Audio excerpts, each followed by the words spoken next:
सर्वप्रथम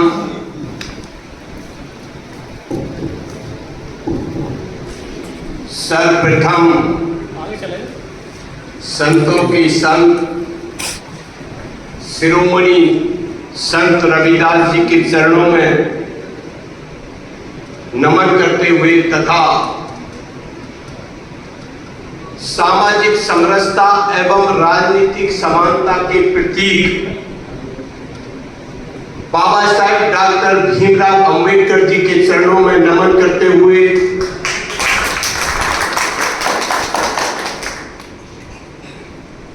गौरवान्वित मंच पर विराजमान मेरे गुजरात सरकार के पूर्व मंत्री आदरणीय नरेंद्र मोदी जी के नेतृत्व में सरकार में आप कई बार विधायक 6 बार विधायक रहे और एक विशेषता और इनकी है, आप जहां मूल निवास करते हैं वहां से इनकी विधानसभा लगभग 600 किलोमीटर दूर है। 6 बार लगातार विधायक जीते हैं। आदरणीय आत्माराम परमार्थी अंतरराष्ट्रीय महामंत्री संत श्री गुरु रविदास विश्व महापीठ और अपने कंधे से कंधा मिलाकर साथ चलने वाले सबको, जैसे आदरणीय मोदी जी ने कहा ना, सबका साथ सबका विकास सबका विश्वास, सबको साथ लेकर चलने वाले श्री गुरु रविदास विश्व महापीठ के राष्ट्रीय अध्यक्ष आदरणीय श्री सुरजीत कुमार जी और हरियाणा प्रदेश के विकसित हरियाणा प्रदेश के प्रदेश अध्यक्ष रामलाल आर्य जी और मंच पर विराजमान मेरे नवनियुक्त राष्ट्रीय उपाध्यक्ष श्री डॉक्टर चरण सिंह लिसाड़ी जी, मनोज कैन जी, मनोज प्रदेश अध्यक्ष दिल्ली प्रदेश और गौरवान्वित मंच, क्योंकि मैं सबका इनाम लेने में लग जाऊंगा तो पहले ही अल्टीमेटम मिला, फिर बोलने के लिए मुझे कोई समय नहीं मिल पाएगा। एक छोटी सी बात, और मेरे समक्ष विराजमान धरा पर इस दिगंबर जैन मंदिर के प्रांगण में उपस्थित मेरे समस्त रविदास के अनुयायियों, माताओं, बहनों, अंबेडकर के अनुयायियों, आपका भी इस प्रांगण में बहुत बहुत हार्दिक अभिनंदन एवं स्वागत है। वास्तव में राजस्थान में जैसे ही प्रवेश किया, जैसे ही राजस्थान की धरा पर चरण हमारे रखे गए, वैसे ही राजस्थान के निवासियों ने इतना भव्य अविस्मरणीय स्वागत किया जो यादगार रहेगा हमेशा। हम इसको कभी नहीं भूलेंगे। यह हमारा बड़ा सौभाग्यशाली है। और संत रविदास जी के बारे में ऐसा चाहूं, राज्य में मिले सबन को अन्न, छोट बड़े सब सम से रविदास रहे प्रसन्न। यानी वो एक ऐसे समाज की स्थापना चाहते थे जहां कोई ऊंच नीच जात भेदभाव का कोई लेस मात्र भी आसपास में ना हो। एक छोटा सा अपना एक इधर से थोड़ा हटकर एक बात बताऊंगा, वो भी बताऊंगा, भाव से सुनना मेरा। 13 अप्रैल सन 1919 जलियांवाला बाग आपने देखा होगा, छोटा सा उसे सुनाऊंगा। 13 अप्रैल सन 1919 अमृतसर पंजाब में स्थित जलियांवाला बाग में अपने निहत्ते हिंदुस्तानी जब अपनी यानी स्वाधीनता यानी कि जब स्वाधीन होने के लिए अपना प्रयास कर रहे थे, गुलामी से निकलना चाहते थे, एक निहत्ते हिंदुस्तानी जब एक मीटिंग का आयोजन, एक बैठक का आयोजन करने जा रहे थे, तभी मिस्टर जनरल डायर ने उस बाग को चारों तरफ से घेर दिया और अंधाधुंध गोलियां चलाकर, हजारों बार गोलियां चलाकर हजारों हमारे लोग वहीं लहूलुहान होकर हमेशा हमेशा के लिए हमसे जुदा हो गए।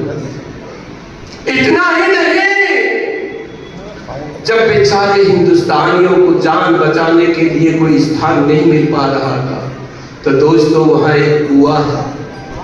अपनी जान बचाने के चक्कर में उस कुएं में जान बचाने को जब छिप रहे थे, तो मेरे ख्याल से 124 लोग भी हमसे हमेशा हमेशा के लिए जुदा हो गए।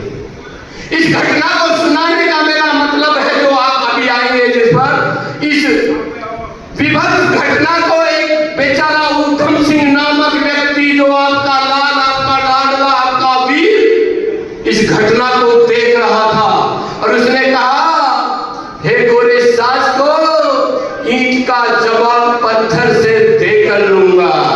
और उसने प्रण कर लिया कि उसने कैसे कैसे यात्रा करी, सूक्ष्म में कर रहा हूं, आगे मुझे थोड़ा और भी बोलना है, बाबा साहब के बारे में बताना है।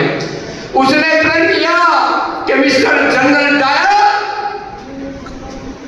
आपके लंदन में जाकर भरे बाजार में क्या भरी, वहां की जो लोकसभा थी उसमें कैसे रिवॉल्वर ले गया, कैसे यात्रा की होगी उस बेचारे आपके लाल ने उस मिस्टर जनरल डायल को अनेक गोलियों की बौछार से हमेशा हमेशा के लिए मौत के घाट उतार दिया।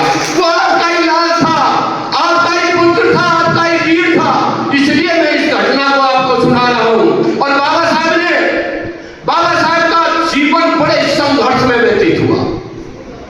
अब इतना संघर्ष हमारे जीवन में शायद नहीं आ सकता, और बाबा साहब का विवरण अगर हम सब मिलकर अभी 2 दिन भी करते रहे तो शायद उनके संघर्ष का पूरा विवरण हम नहीं पढ़ पाए। बाबा साहब ने 3 मंत्र दिए थे। जब वो शिक्षा 3 मंत्र दिए थे, शिक्षित बनो, संगठित रहो, संघर्ष करो। शिक्षा वैसे का दूध है, जिसको जितना पिएगा उतना ही रहेगा। इसलिए शिक्षित बनना। बाबा साहब ने 32 डिग्रियां, 9 भाषाओं का ज्ञान और विश्व सिंबल भी कहलाए। उनका आज लंदन में भी स्मारक बना है, वो माननीय मोदी जी ने बनवाया है। पंच तीर्थ स्थल जिनका निर्माण माननीय मोदी जी ने अलीपुर से लेकर लंदन तक कराया है। और अभी सागर मध्य प्रदेश में भव्य मंदिर एक ऐसा बनने जा रहा है जो 101 करोड़ की लागत से एक ऐसा भव्य कॉरिडोर बनने जा रहा है, जिसको देखने से बड़ा मजा आएगा। शिक्षित बनाओ, संगठित रहो, संघर्ष करो। शिक्षा वैसे का दूध है, जितना पिएगा उतना ढालेगा। बाबा साहब की तरह शिक्षा प्राप्त करना। 200 धन कई प्रकार के होते हैं, रुपया पैसा धन, पशुधन और विद्याधन।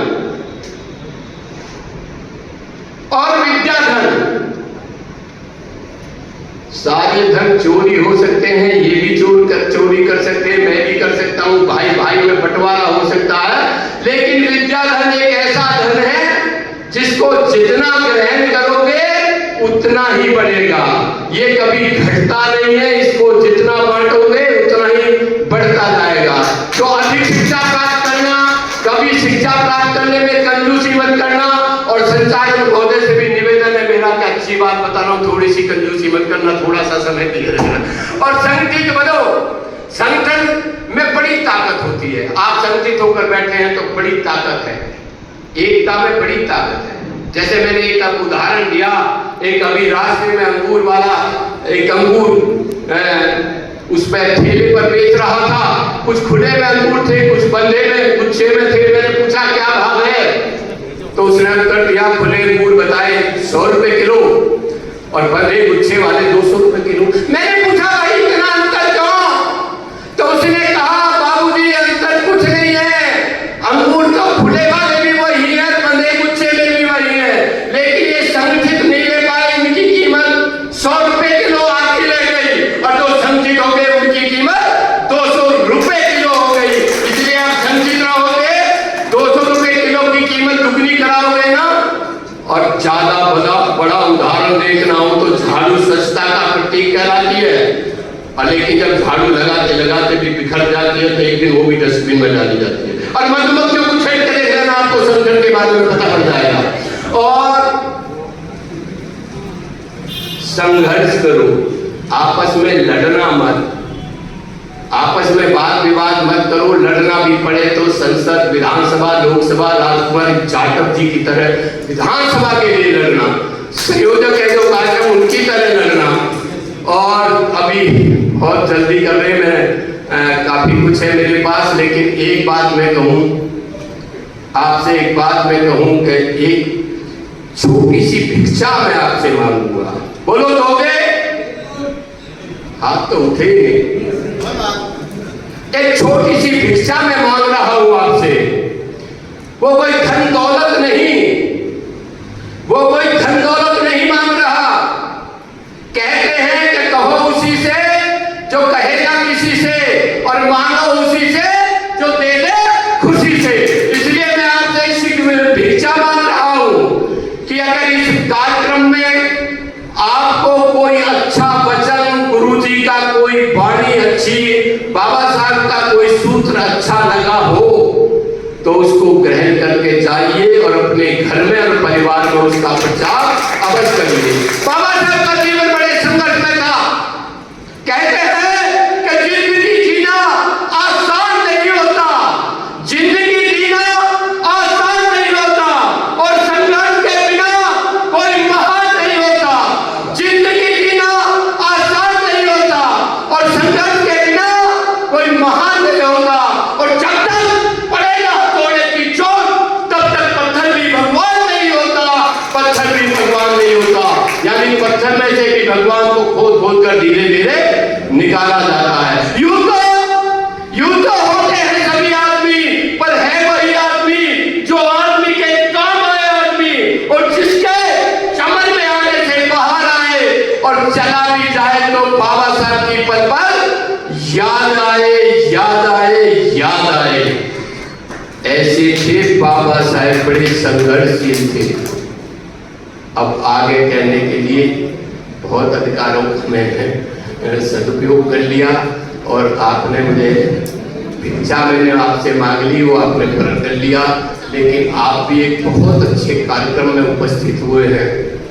आप अपने लिए भी, सबके लिए तालियां बजाइए, आप जोरदार तालियां बजाइए। एक बार पुनः आज के इस कार्यक्रम की संयोजिका आपकी लाडली बहन राजकुमारी जाटव जी को ढेर सारी बधाई, शुभकामनाएं देते हुए अपनी वाणी को विराम दूंगा। जय हिंद, जय भारत। लेकिन ऐसी नहीं, बोलो गुरु रविदास भगवान की। अगर आप ये कह रहे हो कि माइक से, तो मैं माइक से अलग से बोलूंगा। बोलो गुरु रविदास भगवान की, बोलो रविदास भगवान की। जय गुरुदेव, जय गुरुदेव। आपका बहुत बहुत धन्यवाद। बड़ी जल्दी में, बहुत सूक्ष्म शब्दों में आपने बड़े धैर्य से सुना। बहुत बहुत आभार एवं धन्यवाद। जय गुरुदेव, जय गुरुदेव। जोरदार तालियां। बहुत बहुत धन्यवाद हमारे राजवीर सिंह पटवार जी प्रवक्ता ने हमें जो संबोधन किया था।